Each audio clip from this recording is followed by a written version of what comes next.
रोज रोज घंटों की मेहनत मिनटों में खत्म। सौदामिनी, एक ऑर्डर चिकन फ्राई बकेट का है, एक पिज्जा और एक करी का ऑर्डर है। अच्छा सौदामिनी, अब तो रेस्टोरेंट को बंद करने का वक्त है, आधे एम्प्लॉयज भी जा चुके हैं। मैं इन लोगों को मना कर दूं क्या? बोल दूंगी कि अब टाइम खत्म हो गया है। नहीं नहीं, बिल्कुल भी नहीं, किसी को भी खाना देने से मना नहीं करना। लोग हमारे रेस्टोरेंट बड़े मन से खाने आते हैं। हाँ वो सब तो सही है सौदामिनी, लेकिन इतना सब बनाने में बहुत देर लग जाएगी। किसने बोला? जब सौदामिनी कोई काम करती है तो हवा की रफ्तार से करती है। तुम बस देखती जाओ कि मैं कैसे घंटों का काम मिनटों में खत्म करती हूँ। ऐसे बोलकर सौदामिनी ने बहुत ही तेज तेज हाथ चलाना शुरू कर दिया। वो बहुत ही तेज तेज सब्जियों की कटिंग कर रही थी और साथ ही वो दूसरे हाथ से बाकी के काम जैसे कि चिकन को हॉट ऑयल में फ्राई करना और चटनी वगैरह तैयार करने का भी काम कर रही थी। सौदामिनी ने ऐसे ही अपनी स्पीड से 1 घंटे का काम 10 मिनट में ही कर दिखाया। और अरे वाह, हाथ है या हवा, कितनी तेज चलते हैं। मैं तो ऐसे ही काम करती हूँ। अब जल्दी से जाकर ये सारा खाना तुम कस्टमर को दे आओ, वो लोग खा लेंगे तो फिर हम भी रेस्टोरेंट बंद करके घर जा पाएंगे। सौदामिनी के बोलने पर वो लड़की ऑर्डर लेकर चली गई। सभी कस्टमर्स ने जल्दी जल्दी से अपना खाना खा लिया क्योंकि वो बहुत ही ज्यादा स्वादिष्ट था। जिसके बाद वो लोग वहां से चले गए और सौदामिनी भी घर आ गई। सौदामिनी एक 5 स्टार रेस्टोरेंट में जॉब करती थी जहां उसकी स्पीड की वजह से उसे जाना जाता था। वो घंटों का काम मिनटों में निपटा देती थी। ऐसे ही सिलसिला जारी था और अब सौदामिनी की शादी हो चुकी थी। आज सौदामिनी की उसके ससुराल में पहली रसोई थी। माँ जी, आपने बोल तो दिया कि मैं खाना बना लूं, लेकिन ये नहीं बताया कि खाने में बनाना क्या है। बहू, तू तो खुद ही 5 स्टार होटल से आई है, तुझे अच्छा खाना तो बनाना आता ही होगा, इसीलिए हम सोच ही नहीं पाए कि तुझसे क्या बनवाएं। लेकिन भाभी, मेरा ना एकदम से ही मन स्टीक खाने का हो रहा है, आप वही बना दीजिए ना। अरे रोशनी, स्टीक यूं ही नहीं बनता है, पता है उसे घंटों पकाना पड़ता है। और भाभी ऐसे घंटों लगाकर अपनी पहली रसोई बनाएंगी क्या? अरे आप जल्दी या देरी की टेंशन मत लीजिए, आप तो बस ऑर्डर दीजिए, सौदामिनी सब कुछ बना देती है। अच्छा, अगर ऐसा है बहू तो फिर ठीक है, आज तू अपनी पहली रसोई में बेसन की कढ़ी, साथ में रोशनी ने जो बोला है वो, और बिरयानी बना लेना। और साथ ही बहू मेरे लिए चटनी भी भून देना, मैं खाने के साथ भुनी चटनी खाना पसंद करता हूँ। जब सभी अपनी ख्वाहिशें रख रहे हैं तो मैं फिर क्यों चुप रहूं? मेरे लिए भी सौदामिनी हलवा पराठा बना देना। कैसे भुक्कड़ लोग हैं, मैंने जरा सी बेफिक्री सी क्या दिखा दी, इन्होंने तो उंगली पकड़कर मेरा पोंचा ही पकड़ लिया। खैर जो भी है, अब सभी ने कही दिया है तो मुझे ये सारा खाना बनाना ही पड़ेगा। ठीक है। सभी की फरमाइशें लिए बहू रसोई में आ गई, जहां हे भगवान, मुझे कितना कुछ बनाना है और सारी चीजें वक्त लेकर ही बनती है। मुझे अपनी स्पीड और ट्रिक्स का इस्तेमाल करना ही पड़ेगा। सौदामिनी ऐसे बोलकर तेजी से काम में लग गई। उसने सबसे पहले एक पैन में स्टीक पकाने को रखा और उसके बाद उसने बिरयानी की तैयारी की। जब स्टीक और बिरयानी पक गए तो उसने जल्दी से कढ़ी बनाई और उसके बाद हलवा और पराठा एक एक हाथ से बनाते हुए सौदामिनी ने घंटे के अंदर सब कुछ तैयार कर दिया। माँ, बाबा, ननद जी, अंकुश जी, सभी आ जाइए, खाना तैयार है। बहू, तूने सब कुछ बना दिया? इतनी जल्दी इतना सब कुछ कैसे बन गया सौदामिनी? मैं ऐसे ही जल्दी जल्दी सारे कामों को कर देती हूँ। शायद आप लोग भूल गए कि मैं सौदामिनी हूँ, 5 स्टार होटल की नंबर 1 शेफ। सौदामिनी की बात सुनकर सभी मुस्कुराने लगे। सारी चीजें देखने से ही स्वादिष्ट लग रही थीं। जब सभी ने उन्हें खाया, ओह गॉश भाभी, ऐसा स्टीक तो मैंने आज तक नहीं खाया था, सो गुड। कढ़ी भी बिल्कुल लाजवाब बनी है। वाह वाह, जितनी तारीफ करो उतनी ही कम है सौदामिनी। ये काफी सोचने की बात है कि तुमने इतना कुछ बनाया और वो भी इतनी जल्दी। अरे वाह, खाकर मजा ही आ गया। सभी ने ऐसे ही खूब मजे लेकर खाना खाया, जिससे कि सौदामिनी को भी काफी खुशी हुई। लेकिन अब सौदामिनी के ससुराल वालों की आदत बिगड़ चुकी थी। वो हर रोज उससे ऐसे ही घंटों में पकने वाले पकवान मिनटों में बनवा कर खाते थे और ऐसे ही चलते चलते लगभग 1 हफ्ता बीत चुका था। ऐसे ही आज के दिन, आज क्या बनाना है? बहू, आज तो तू चिकन फ्राई बना ले। हाँ भाभी, और साथ में फिश फ्राई भी कर देना। मैं मेथी के पराठे खाऊंगी। मेरा मन आज भाप बड़ी खाने का कर रहा है। आप हर रोज मुझसे इतनी ही चीजें क्यों बनवाते हैं? मेरा मतलब माँ जी, माना कि मैं सारे काम जल्दी कर लेती हूँ, लेकिन ऐसा नहीं है कि काम करके मुझे थकान नहीं होती, और इन सभी चीजों का तो सामान भी घर में नहीं है। तो फिर आज आप लोग कोई सादा सा ही खाना बनवा लीजिए ना, जैसे कि रसम या खिचड़ी। चुप कर बहू, हम लोग बीमार हैं क्या जो ऐसा बीमार वाला खाना खाएं? That's right भाभी, और आप तो सभी चीजें कितनी जल्दी बना देती हो, तो फिर आप क्यों मना कर रही हो खाना बनाने को? हाँ सौदामिनी, तुम जो खाना 1 घंटे में बना देती हो, बाकी घरों की बहुएं उससे आधा खाना 2-3 घंटों में बनाकर निपटाती हैं। तुम्हारा काम तो जल्दी ही हो जाता है। अच्छा, मैं समझ गई। ठीक है, मैं सब कुछ बना दूंगी, लेकिन घर में सभी चीजें अवेलेबल नहीं है, तो मुझे पैसे दीजिए। सौदामिनी बेचारी खुद ही खाना बनाने को बाजार से सामान लेने आ गई, जहां सबसे पहले वो चिकन की मार्केट गई। मैं अच्छे से जानती हूँ उन भुक्कड़ों को। भैया 2 किलो चिकन देना। सौदामिनी ने चिकन ले लिया, जिसके बाद वो सब्जी मंडी आई और भैया 2 किलो मेथी दे दो। मेथी भी ले ली, अब मुझे मछली खरीदनी है। सौदामिनी सब्जी मंडी से मछली की मार्केट गई, जहां से उसने फ्राई करने लायक मछली ले ली और फिर सबके बाद वो मसाले खरीदने को बाजार आई। हाँ भैया, थोड़ा सा गरम मसाला दे दो और एक पीली मिर्ची और कश्मीरी लाल मिर्च का पैकेट भी देना। हे भगवान, मैं तो बुरी तरह से थक गई, अभी तो घर जाकर खाना भी बनाना है। सौदामिनी ऐसे बोलकर जल्दी से अपना सारा सामान लेकर घर पहुंची, जहां घर जाते ही उसे चूल्हे पर चढ़ना पड़ा, लेकिन 1 घंटे के अंदर ही आज भी उसने सभी की पसंद का खाना बना दिया और सभी ने आराम से उसे खा लिया। भाई वाह, मेरी बहू जैसा तो कोई भी खाना नहीं बना सकता है। हर चीज ऐसे बनती है कि मन करता है और खाने को मिल जाए। खाना बहुत अच्छा था बहू, वैसे मानना पड़ेगा कि तेरे हाथ में स्वाद भी है और रफ्तार भी। सभी ऐसे ही थोड़ी थोड़ी तारीफ करके उठ गए। रोजाना अब भी ऐसे ही सिलसिला जारी था। हर रोज सौदामिनी से इतना सारा खाना ही बनवाया जाता था। ऐसे ही सब चल रहा था, लेकिन अब सौदामिनी तंग आ चुकी थी। वो अगर अपने घर वालों को समझाती भी थी तो भी उनके समझ नहीं आता था। इसीलिए आज के दिन ये बनाओ वो बनाओ, आज भी भुक्कड़ महाराजों ने ये इतनी बड़ी लिस्ट हाथ में दे दी है बनाने को। मुझे तो यहाँ पर भी ऐसा ही लगता है कि जैसे कि मैं अपने रेस्टोरेंट में ही काम कर रही हूँ, लेकिन बिना सैलरी के। आज भी मुझसे दम बिरयानी, साथ में मूंग दाल का हलवा और कबाब बनाने की फरमाइश हुई है।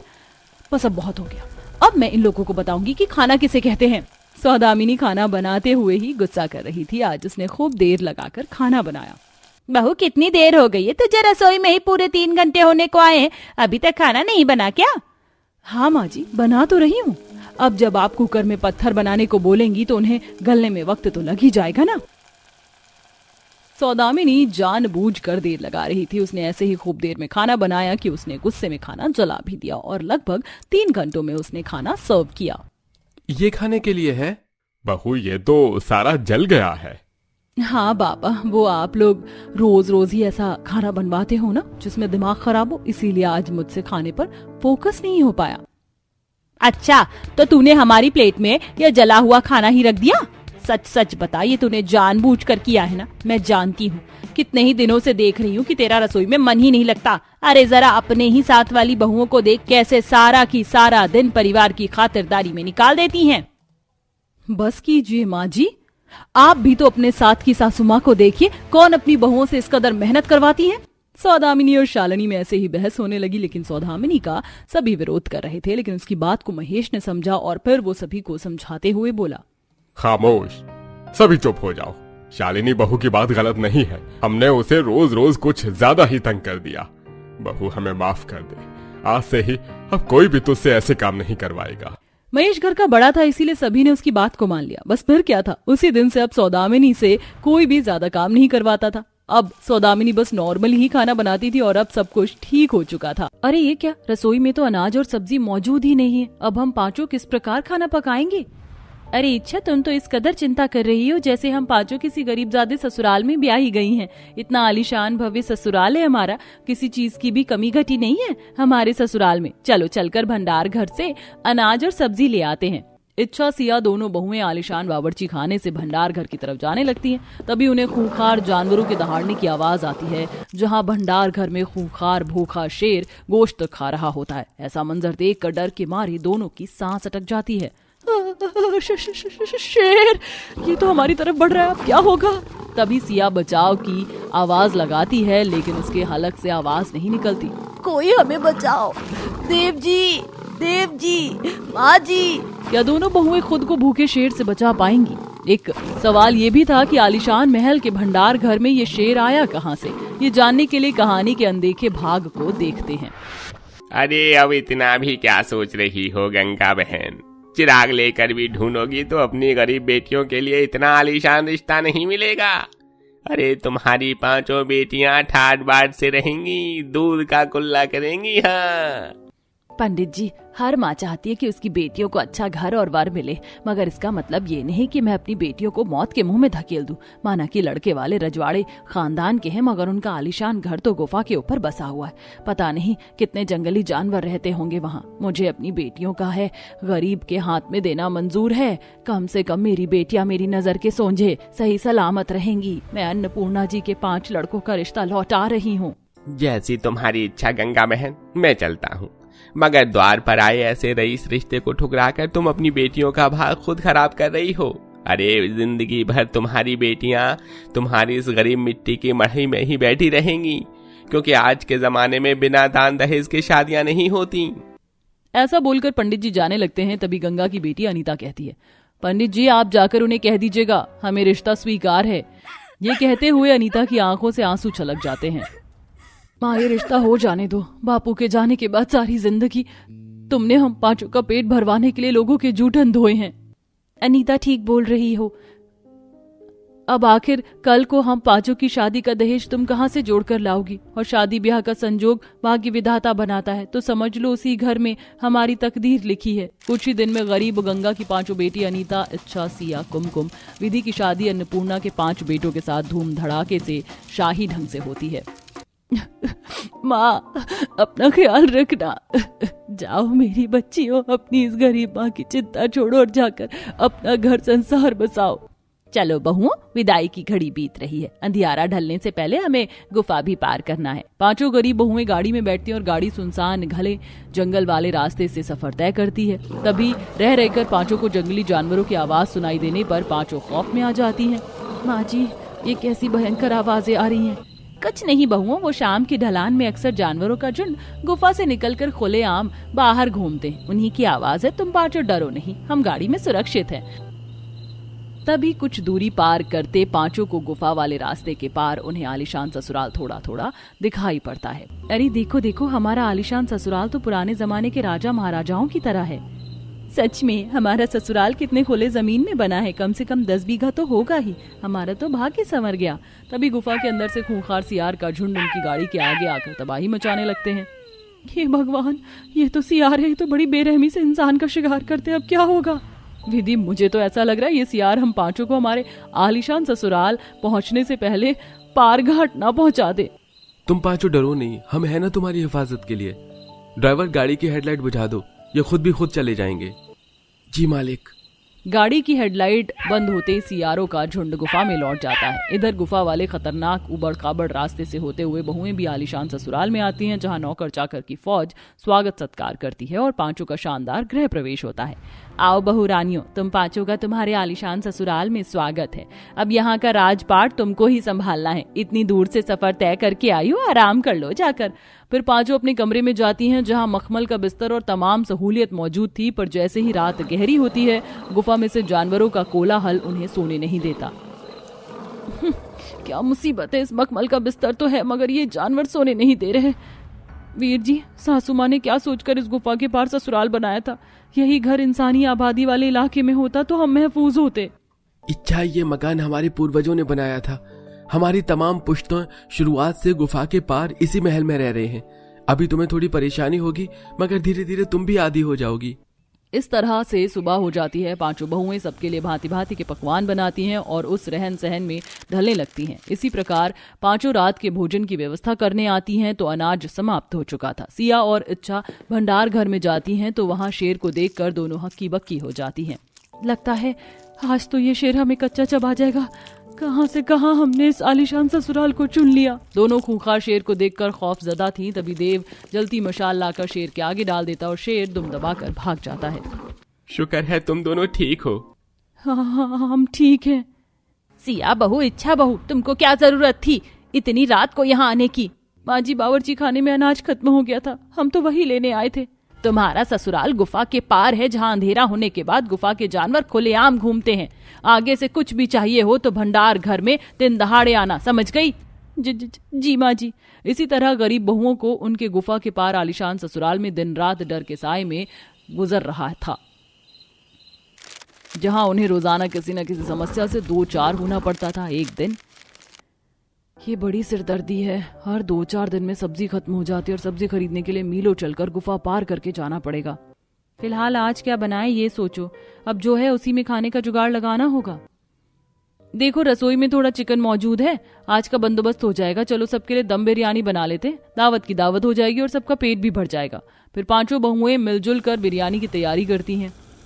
देखो बिरयानी बनकर तैयार है, इच्छा विधि जाकर दस्तरखान साफ कर दो, मैं जाकर सबको खाने के लिए बुलाती हूँ। इस तरह चारों बहू काम में लग जाती हैं और अब कुमकुम रसोई के अंदर पूरी तरह अकेली थी।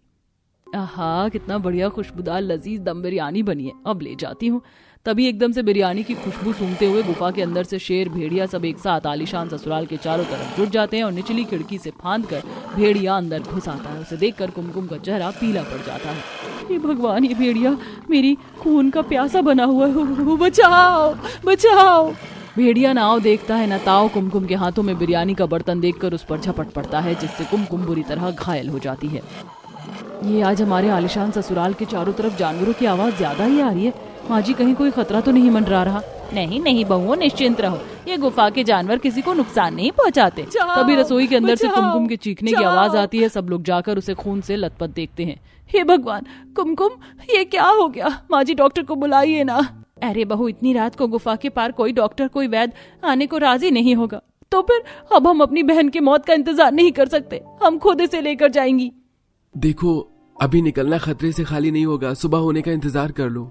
लेकिन चारों बहुएं किसी की नहीं सुनती और हिम्मत जुटाकर बाहर निकल जाती हैं, जिससे पांचों के पति सास सब उन्हें लेके गुफा के पार अस्पताल लाते हैं। समय रहते कुमकुम की जान बच जाती है। बहुओं अब खतरा टल गया है, चलो अब घर चलो। नहीं माँ जी, हम उस आलीशान ससुराल में नहीं जाएंगी जहाँ हर पल जान का खतरा हो। ऐसी शानो शौकत से भला तो हम साधारण जीवन जी ले, हम यहीं रहेंगे, जान है तो जहान है। पांचों की बात पर सास सहमति जताती है और अब गुफा के पार वाले आलीशान ससुराल को छोड़कर वो अलग मकान लेकर रहने लगते हैं।